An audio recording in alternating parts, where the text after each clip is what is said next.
శ్రీమాత్రే నమః. కార్తీక మాసంలో స్త్రీలు అస్సలు చేయకూడని తప్పులు. నెల రోజులు స్త్రీలు ఈ అలవాట్లు మానుకోండి, లేకపోతే పేదరికం వస్తుంది.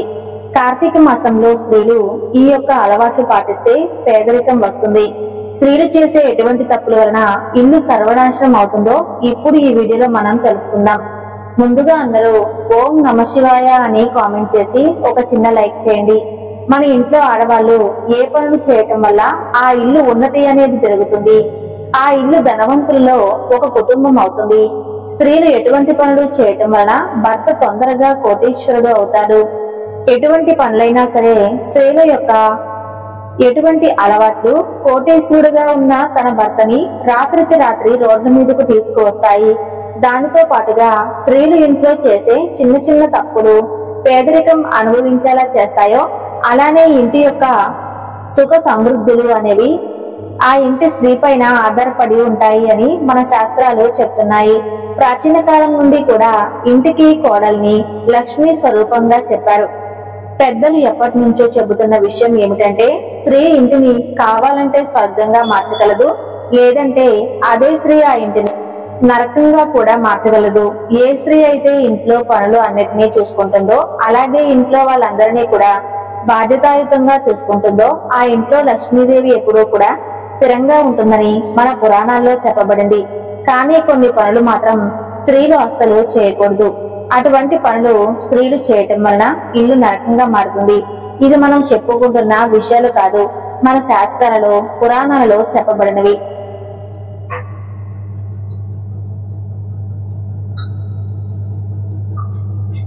ఇంటికి కూతురు అలాగే కోడల గురించి కొన్ని విషయాలు మన శాస్త్రాలలో చెప్పబడ్డాయి.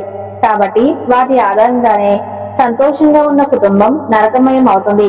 మనం ఈ వీడియోలో అసలు మనం చేసే తప్పులు ఏమిటి, అలాగే వేటి కారణంగా కోటీశ్వరుడు కూడా పేదవారు అవుతున్నారు అనేది ఇప్పుడు తెలుసుకుందాం.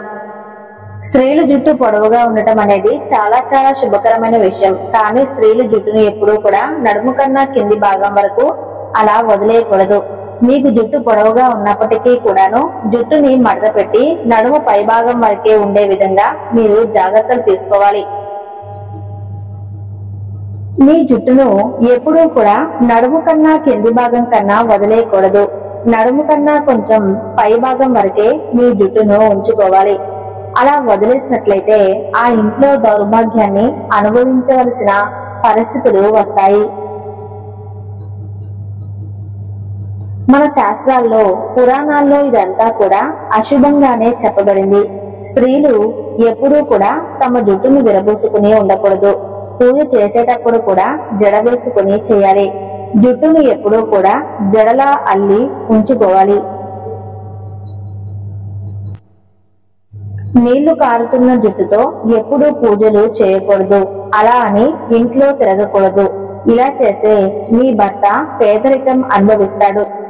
ఏ ఇంట్లో అయితే స్త్రీలు చీపురుని కాళ్లతో తన్నుతూ ఉంటారో, చీపురు దాటుతూ ఉంటారో, లేదా చీపురుతో ఏదైనా జంతువులను కొడుతూ ఉంటారో అక్కడ లక్ష్మీదేవి ఎప్పుడూ కూడా నిలవదు.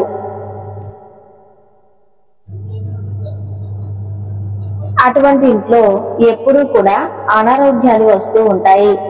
లక్ష్మీదేవి చీపురుతో సంబంధాన్ని కలిగి ఉందని అందరికీ తెలుసు. అందువలనే చీపురు విషయంలో చాలా జాగ్రత్తలు వహించాలి. భోజనం చేసేటప్పుడు కాళ్ళని ఊపుతూ ఉంటారు. ఆ ఇల్లు ఎప్పుడూ ఒకప్పుడు అగాధంలోకి వెళ్లిపోతుంది. లక్ష్మీదేవికి కోపం వస్తుంది. తద్వారా ఇంట్లో గొడవలుకి దారి తీస్తాయి. ఇంట్లో పెద్ద ఎవరైతే ఉంటారో వారు చేసే ఉద్యోగాన్ని కోల్పోయే అవకాశాలు ఉన్నాయి. అలాగే వారు చేసే వ్యాపారంలో కూడా నష్టాలు వచ్చే అవకాశాలు ఉన్నాయి.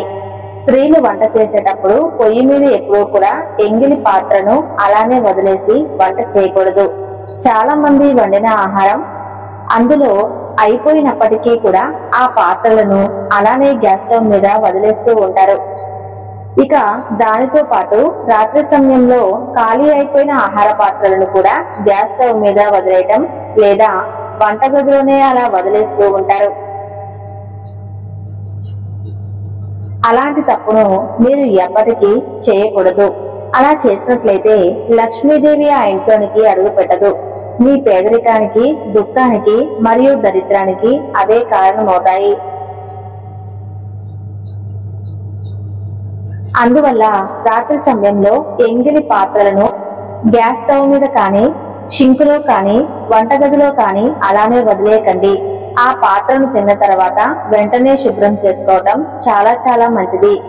ఎవరైతే స్త్రీలు శబ్దాలు వచ్చే విధంగా తలుపులను తెరుస్తారో లేదా తలుపులని మోస్తారో అక్కడి నుండి ధనానికి దేవత అయిన లక్ష్మీదేవి కోపంతో వెళ్లిపోతుంది. మీ ఇంట్లో ఈ విధంగా జరుగుతున్నట్లయితే వెంటనే దానిని ఆపేయండి. ఎందుకంటే అది చాలా పెద్ద చెడ్డ అలవాటు, మీ ఇంటిని సర్వనాశనం చేస్తుంది. అటువంటి ఇంటిలోనికి లక్ష్మీదేవి ప్రవేశించదు. ఆ ఇంట్లో లక్ష్మీదేవి ఉన్నప్పటికీ కూడా ఆ ఇంట్లో నుండి వెళ్లిపోతుంది. ఏ ఇంట్లో అయితే స్త్రీలు సాయంత్రం సమయంలో అంటే సూర్యాస్తమయం 6 తర్వాత లేదా రాత్రి సమయంలో కానీ ఇంటిని ఊడుస్తూ ఉంటారో, అలాగే ఇంటిని శుభ్రం చేస్తూ ఉంటారో అలాంటి వారి ఇంట్లోకి దౌర్భాగ్యం ప్రవేశిస్తుంది. ధనధాన్యాలు కరువు అవుతాయి. కాబట్టి సాయంత్రం 5 గంటల కల్లా ఊడవటం అలవాటు చేసుకోవాలి. ఇంట్లో అయితే స్త్రీలు అర్ధరాత్రి వరకు నిద్రించరో అది కుటుంబంలో అందరికీ కూడా అశుభంగానే చెప్పబడింది. వారి అసహనానికి కారణమవుతుంది. కార్తీక మాసంలో ప్రతి ఒక్క స్త్రీ వేకువజామునే లేచి బ్రహ్మ ముహూర్తంలో దీపారాధన చేయాలి. లేకపోతే దరిద్ర దేవత మీ ఇంట్లోకి ప్రవేశిస్తుంది. ఏ స్త్రీ అయితే ఉదయం లేవగానే ఇంటిని శుభ్రం చేయదో అటువంటి ఇంట్లో లక్ష్మీదేవి నిలవదు. ఎప్పుడు నిద్ర లేవగానే గుమ్మం ముందు శుభ్రం చేసిన తర్వాత నీటిని చల్లి ముగ్గు వేయాలి. దాని తర్వాత స్నానం చేసి ఇంట్లో దీపాన్ని వెలిగించాలి. అటువంటి ఇంట్లో లక్ష్మీదేవి ఎప్పుడూ కూడా స్థిర నివాసం ఉంటుంది.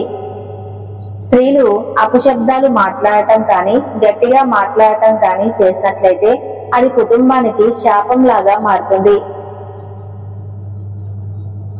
అటువంటి స్త్రీలు ఎక్కడ ఉన్నా సరే లక్ష్మీదేవి వారి నుండి చాలా దూరంగా ఉంటుంది. వివాహం జరిగిన తర్వాత స్త్రీలు మంగళసూత్రాన్ని, గాజులు, చెవికమ్మలు, మెట్టెలు, పట్టీలు ఎప్పుడూ కూడా తీయకూడదు. అలా చేయటం వలన భర్తకి అనారోగ్య సమస్యలు వస్తాయి. లక్ష్మీదేవి కూడా అటువంటి ఇంటి నుండి వెళ్లిపోతుంది.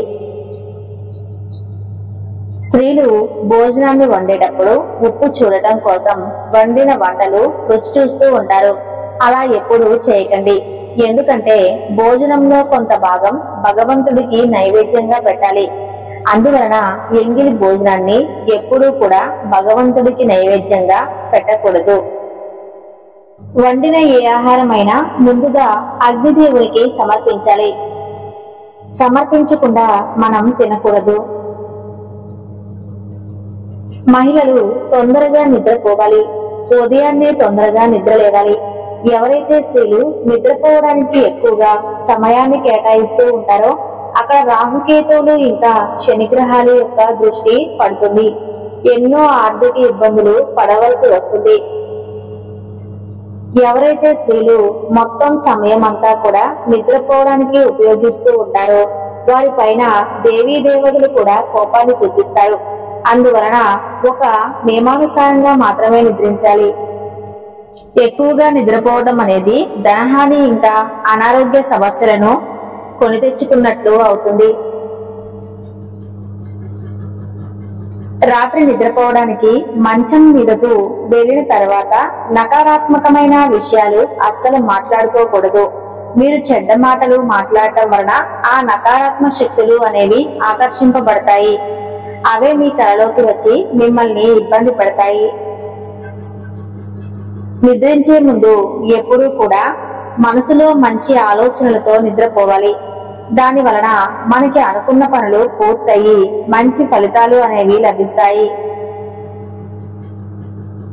మంగళవారం, గురువారం, శుక్రవారం, శనివారంలో ఈ రోజులలో ఎంత తొందరగా కుదిరితే అంత తొందరగా నిద్రలేచే ప్రయత్నాన్ని చేయండి.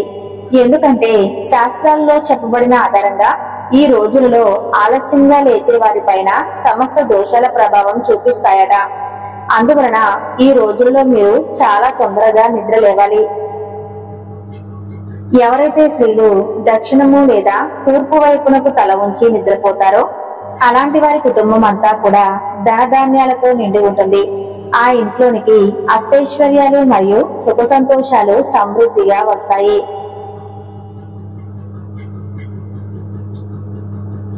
భర్త బయటకు వెళ్లిన వెంటనే తలుపులు వేయటం, ఇల్లు తుడవటం వంటి పనులు అస్సలు చేయకూడదు.